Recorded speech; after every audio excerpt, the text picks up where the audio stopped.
You're sitting in a quiet room, not quite an office, not quite a waiting area. The walls are white, but not clean white. A kind of tired white. The kind that has seen years of people sitting exactly where you're sitting now. Hands folded, eyes scanning, waiting for something to begin. There's a camera in the corner, not hidden, not subtle, placed exactly where it can see everyone. No one acknowledges it. A man at the front clears his throat. He's wearing a grey suit, slightly too large, like it was tailored for someone with broader shoulders. His voice is calm, practiced. Before your visit begins, he says, there are a few guidelines, not rules. He doesn't look at the paper in his hand. You will remain with your assigned group at all times. A pause.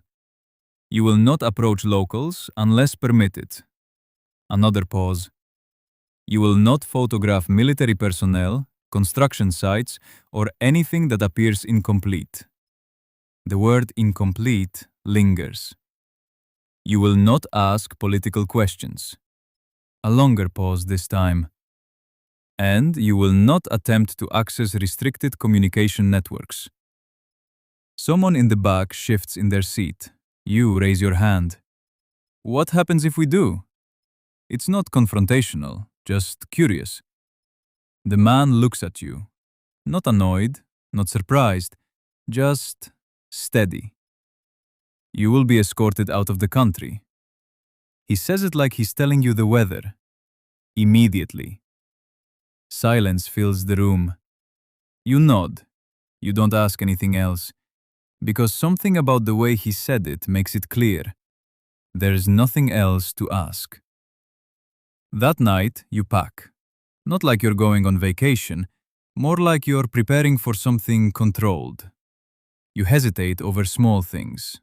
Books, clothes, your phone. You check it again, even though you already know. No international roaming. No access, no connection. You still bring it, out of habit, out of hope. The flight is quiet. Too quiet. The kind of quiet that feels arranged. Passengers sit straight. No one reclines their seat. No one talks loudly. Even the flight attendants move with a kind of precision that feels rehearsed. You notice small things. The safety card looks older than it should. The seatbelt latch is scratched in a way that suggests years of use but not replacement. The window has tiny imperfections, like it's been cleaned 1,000 times but never quite restored. When the plane takes off, it shakes. Not violently, but enough that you notice. You look around. No one reacts. A man beside you reads a newspaper. Not scrolling, not tapping, just turning pages. Slowly, carefully, like time works differently here. Landing feels final. Not dramatic, just heavy, as if crossing an invisible line. You step off the plane and the air feels still. Not fresh, not polluted, just still, like it's waiting. The bus ride into the city is the first moment something feels off. Not wrong, just unfamiliar in a way you can't immediately explain. The roads are wide, too wide, perfectly paved, perfectly clean, and empty. Not quiet in a peaceful way, quiet in a paused way, like a video someone stopped halfway through.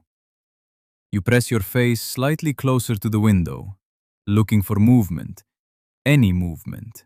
A person, a car, a sign of life. Nothing. Your guide sits at the front, back straight, hands folded, watching you through the reflection in the windshield. You realize you're not just observing, you're being observed. Where is everyone? You ask. Your voice sounds louder than you expected. She smiles. It is early. You nod, but it doesn't feel like morning. It feels like after something. After a crowd has already left.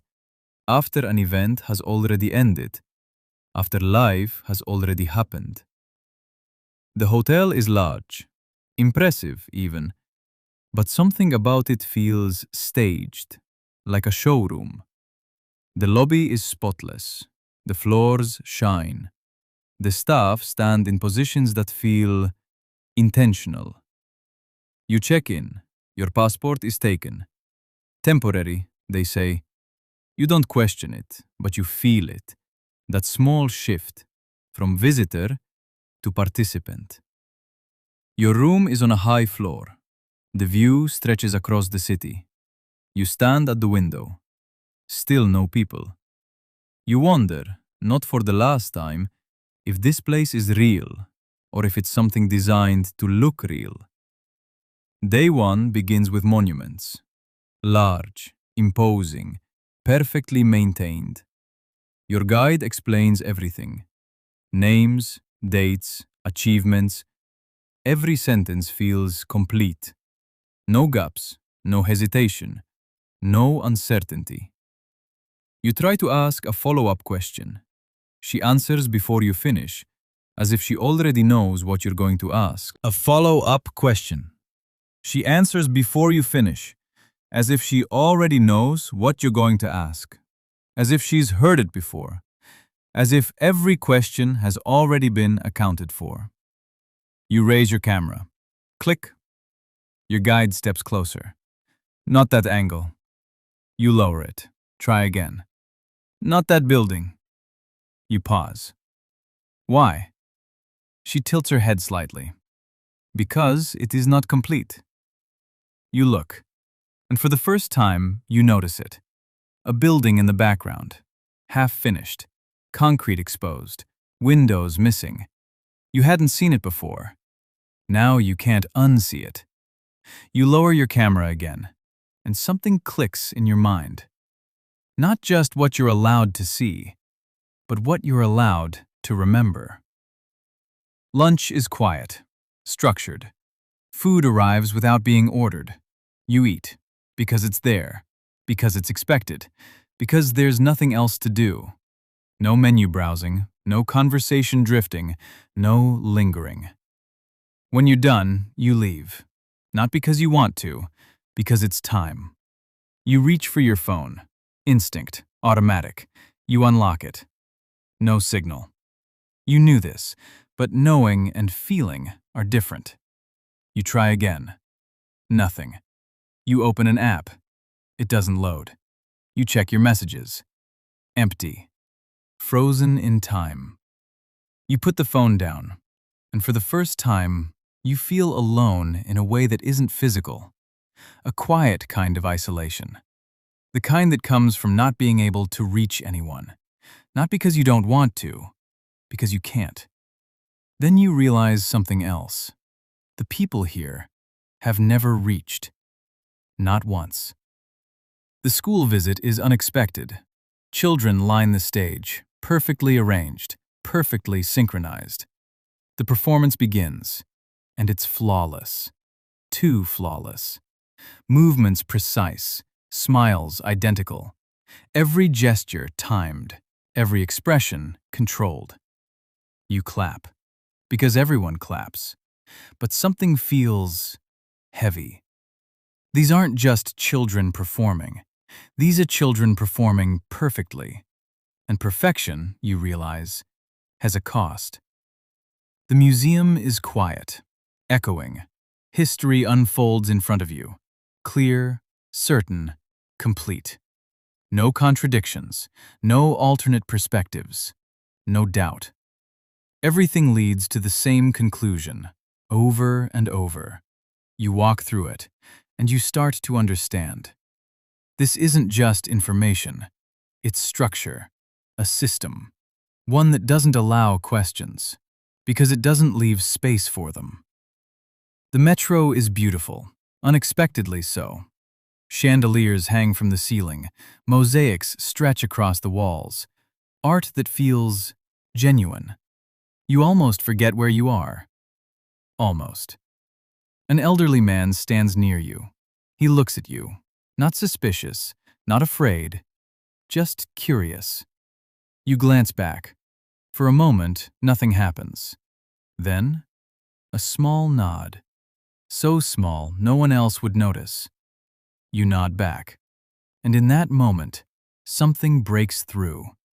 Not the system, not the control, just a moment.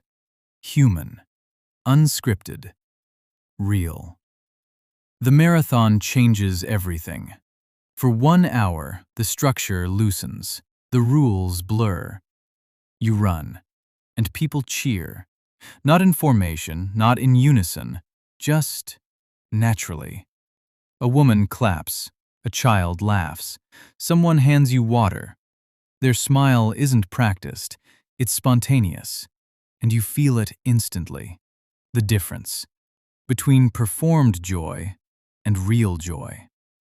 A runner beside you raises his hand. You don't share a language, you don't need one. You high-five. He laughs and runs ahead, gone in seconds. But that moment stays, because it wasn't controlled, it wasn't arranged, it just happened. Back at the hotel, the door locks at night. Literally. You test it. It doesn't open. You stand there